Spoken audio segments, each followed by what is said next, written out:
Okay, guys, so I chose to pick Marriott as the company to highlight, and the reason being is because Marriott's CEO has been very, very vocal, I think, the last few years, but so much so in 2016, 2017, about how hospitality is going to combat terrorism, tourism, the safety issues there, as well as the globalization. For me, we've been talking about this a lot throughout the semester, and I always feel as though the hospitality industry has a very big responsibility to combat that and do what we can to help push forward to make travelers feel more comfortable and safe, especially when they're going internationally. And I found it really interesting that Marriott CEO has also been saying the same thing. CEO's name is Arne Sorensen, and I found one article from 2016, and it basically talks about uh, Marriott weighs. It says Marriott CEO weighs in on the impact of terrorism on the hospitality industry or hotel industry, and of course he's talking about after 130 people were killed in Paris and a gunman took hostages at a Malia hotel. And so this happened in after where the article was posted in late 2016. And he's quoted to say that we are now living in a very risky world, and we run hotels which are meant to welcome people. And so obviously it makes it hard when these people feel like they're going to be targets. And then he talks about the effects that it's had on at that year 2016, what effect it had on the industry. So for example, the impact on terrorism has been very, very great.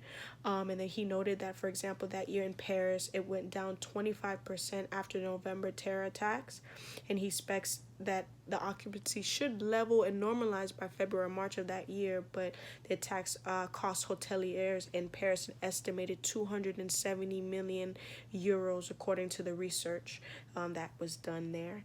And as well, it's the tourism at that time and still is really hurting and hitting France, of course, United States, and China Marriott's, which are typically fast-growing markets, but even China's economic growth in these places that I aforementioned have their growth has waned because of these issues.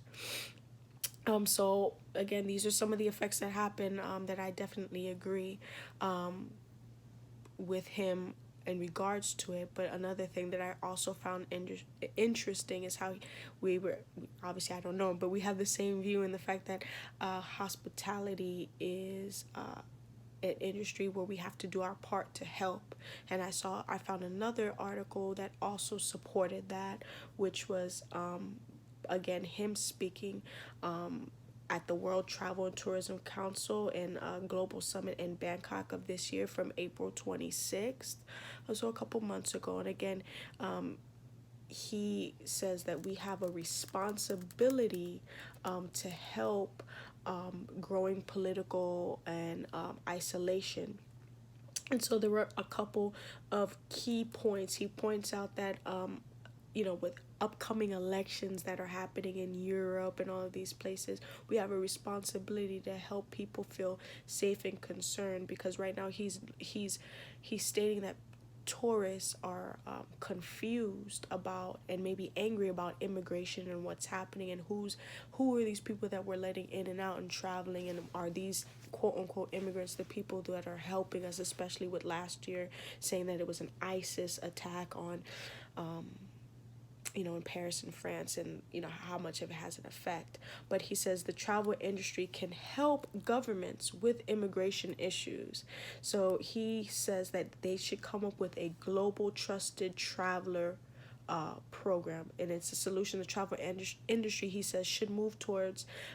Maybe today's, and I quote, maybe today, because of this threat, we have an extraordinary opportunity to build a global trusted traveler program where we can actually enhance security by sharing data more effectively between government and the industry and government, he says. He goes, such program would probably be voluntary, require a handful of pilot countries to determine how to focus on 99% of travelers who pose zero risks. But he does understand that globalization impacts businesses and people in general. And so, of course, Marriott, being a huge company that has 6,700 675,000 employees worldwide for Marriott International, from every country in the world, and has different voices, and of course there's 1.8 billion travelers. By trying to do this and put these type of things into place, we can help protect more. But the interest for me is the fact that other hoteliers, other companies, big companies like Marriott's, need to come out and go to their local authorities, their politicians, get into it with the government,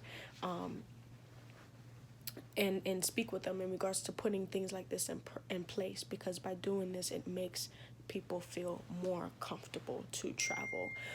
So those are, I guess, what you would say the two negative effects that are having. But the positive is that between 2016 and 2017, even after all of these attacks that were happening, things are starting to become a little better, and people are starting to forget. That's one thing about travelers in the US especially.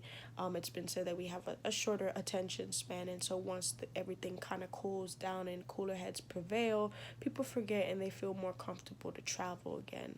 I think one of the positives is that over time, we will get other things in place.